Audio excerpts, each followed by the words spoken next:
গাজীপুরে মাদ্রাসা ছাত্রী অপহরণ মামলায় 7 জনকে গ্রেফতার করেছে পুলিশ। এর আগে শ্রীপুরের একটি গ্রাম থেকে মেয়েটিকে উদ্ধার করা হয়।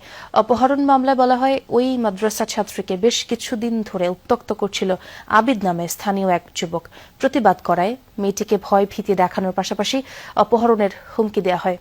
গত 14 এপ্রিল মাদ্রাসা যাওয়ার পথে মাওনা ফায়ার সার্ভিস এলাকা থেকে মেয়েটিকে অপহরণ করে আবিদ ও তার সহযোগীরা। পরে স্থানীয় প্রভাবশালীর চাপ দিলে 15 এপ্রিল মেয়েটির বাড়িতে যায় আবিদ, সাথে নিয়ে যায় মেয়েটিকেও। এ সময় বিষয়টি নিয়ে ওই বাড়িতে স্থানীয় গণ্যমান্য লোকের উপস্থিতিতে দরবার বসে। অভিযোগ, এক পর্যায়ে অস্ত্রের মুখে আবিদ ও তার সহযোগীরা মেয়েটিকে আবারও অপহরণ করে নিয়ে যায়। এদিকে উদ্ধারের পর ওই মাদ্রাসা ছাত্রী আদালতে জবানবন্দি দিয়েছে।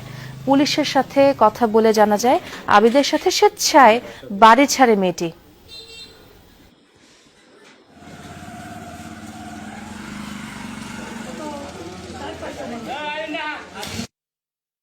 উদ্যান নয়নপুর থেকে এমসি ভাড়া অক্ষত অবস্থা, একদম নিরাপদ অবস্থা, সেফ অবস্থা। এটা তো স্বেচ্ছায় গেছিল, আর দুজনে মেয়েটা স্বেচ্ছায় গেছিল। আমরা শুনলাম মিডিয়াতে বিভিন্ন লোক প্রচার করতেছে যে তোমার নাকি বিয়ে হয়েছে। তো আসলে এই বিষয়টা কতটুকু সত্য, যদি হয়ে থাকে কিভাবে হইলো, কারা করাইলো, কোন জায়গায় করাইলো, আমাদের কিন্তু খুলে বলো। তারা আমার ধরে নিয়ে প্রথমে তার বন্ধুর বাসায় রাখছে, সুমিতার বাসায় রাখছে। পরে সুমিতার বাসা থেকে আমার নিচে রাত্রে মাগরিবের দিকে একটা রিসোর্টে, পরে রিসোর্ট থেকে রাতে 10টার দিকে আরেকটা রেস্টুরেন্টে নিয়ে আইছি। পরে রেস্টুরেন্টে না আরো ওর বন্ধুরা অনেকে, উজ্জ্বল, সুমিত, আরো এই পাপ্পু এও ছিল, আবার সুহানরে মনে হয় উকিলেই দিছে, এমনি বিয়ে করাইছে। আর সুহানের আব্বু ছিল, আরো বন্ধুরা ছিল। কাজী পাইলো কোথায়? ছেলের জায়গা ছিল, বাচ্চা ছিল। আর কাজী বলতে পারি না, কোন হুজুর কিছুই না, মানে ছেলেটা কাজী নাকি আমার সন্দেহ আছে। ওরাই বিয়া করাইছে, কবুল টবুল করেছে।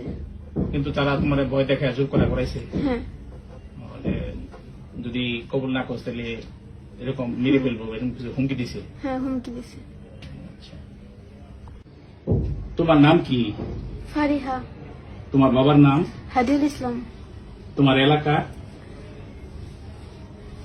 গ্রাম ময়মনসিংহ, গফরগাঁও, মশাখালী, গ্রাম বীরখারুয়া। মানে তোমরা বর্তমানে যেখানে থাকো? বর্তমানে মাওনা চৌরাস্তা, শ্রীপুর ফায়ার সার্ভিসের সামনে।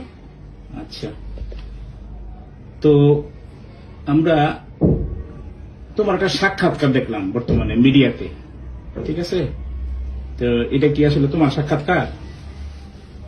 মানে ওই যে মিডিয়াতে যে কথা বলতে দেখলাম, এগুলো আমার ভয় দেহা বলাইছে, বলছে যদি আমি এগুলো না বলি তাহলে আমার আব্বুরে আমার বাইরে তা করে মেরা লাগবো। জোরপূর্বক তারা বলছে, তা করে সেফরা লাগে আমি কথাগুলো বলছি। এই সাক্ষাৎকারটা কোন জায়গায় নিয়েছে তোমার কাছ থেকে? একটা নেওয়া হয়েছে থানার মধ্যে, আরেকটা নেওয়া হয়েছে বাড়িতে। একটা শ্রীপুর থানায় নেওয়া হয়েছে। আচ্ছা, তোমাকে জোরপূর্বক কি বলছি যে তোমার বাবারে মারবো, কি বলে হুমকি দিছে? যদি আমি তা করে না বাঁচাই, তা করে জেল থেকে না বার করি, তাহলে আমার আব্বুরে মেরা লাগবো, আমার ছোট ভাইরে মেরা লাগবো, এই বলে হুমকি দিছে না? হ্যাঁ, বা তুমি বলতে বাধ্য হয়েছো? বলতে বাধ্য আমি। আচ্ছা, যারা তোমার কিডন্যাপ করছে, উঠায় নিয়ে গেছিল, তাদের সাথে পূর্বের তোমার কোন সম্পর্ক আছে? না। তারা কি ইতিপূর্বে তোমার উত্তক্ত করতো, বিরক্ত করতো, বিশ্বাস করতো? হ্যাঁ। তাইলে শুনছি তোমারে এই পয়লা বৈশাখের সময় তারা উঠায় নিয়ে গেছে, এটা কি তুমি তাদের সাথে স্বেচ্ছায় গেছো, না তারা তোমারে উঠায় নিয়ে গেছে বিভিন্ন কায়দায়? তারা আমার উঠায় নিয়ে গেছে, চুরি ধরে নিয়ে গেছে। যদি আমি না বলি তখনই আমার মেরা লাগবো, আমি ভয়ে তাদের সাথে গেছি। আচ্ছা, রিস্কাওয়ালা যাতে না চাইলেও রিস্কাওয়ালারও ভয় দেখাইছি, যদি তারা নিয়ে না যায় তাহলে রিস্কাওয়ালাও মেরা লাগবে। রিস্কাওয়ালারে বই দেখেছি। এটা কারা কারা নিছে তোমারে? আবিদ, সুমিত, উজ্জ্বল। তখন তাদের কাছে অস্ত্র ছিল? অস্ত্র ছিল। কি কি অস্ত্র ছিল? ছুরি ছিল, বন্দুক ছিল। আচ্ছা, আচ্ছা, তারা যে আমরা মিডিয়াতে একটা কোর্ট ম্যারেজের কাগজ দেখলাম, তো কখন কোর্ট ম্যারেজ করছে, তারা কেমনে করলো এটা? আমি জানি না কোর্ট ম্যারেজ কেমনে করছে, আমি এগুলো কিছুই জানি না। তোমার সাইন স্বাক্ষর নিছে? স্বাক্ষর নিছে, তারা আমার জোরপূর্বক সাইন নিছে, তারা হাত ধরে আমার লেখাইছে। তাহলে তোমারে তারা যে কোথায় নিয়ে আটকে রাখছে, কোথায় কোথায় রাখছিল তোমারে বলতে পারো? প্রথমে মনে হয় তার নানুর বাসায় রাখছিল, পরে কই কই রাখছে এটা আমি চিনি না। ছিল না, ঘরের ভিতরে আটকে রাখছে। আচ্ছা, আমরা মিডিয়াতে দেখলাম কেউ কেউ বলতেছে যে তোমার নাকি 22,000 টাকা দামের মোবাইল দিছে, আসলে কি ঘটনা সত্য? আল্লাহর কসম এটা সত্য না। সত্য না। আচ্ছা আচ্ছা, তারপরে প্রেম সংক্রান্ত যে সমস্ত বিষয় বললো মিডিয়াতে দেখলাম যে ভাইরাল হয়েছে যে তোমাদের মধ্যে রিলেশন ছিল আর কি পূর্ব থেকে, এরকম কোনো কিছু ছিল? না, ভুলেও না। ওর সাথে এরকম কোনো সম্পর্কই ছিল না? না।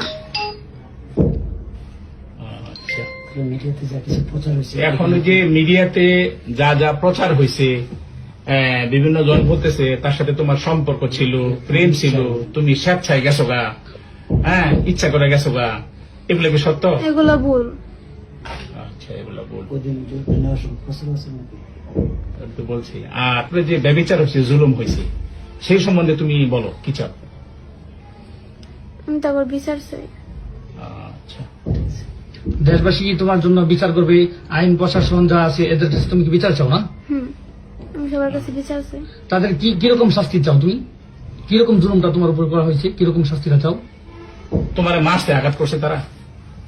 না, তারা আমার মারে নাই, তবে তারা যে আমার এত ভয় দেয় নিয়ে গেছে, আমার সাথে এতগুলো করছে, আমার বাবার বুকে পিস্তল ঠেকাইছে, এগুলোর বিচার আমি চাই। তারা অনেক ভয় দেখাচ্ছে, বাবারে মেরে লেবো, বাইরে মেরে লেবো, এরকম বলছে না? হ্যাঁ। আচ্ছা, ঠিক আছে।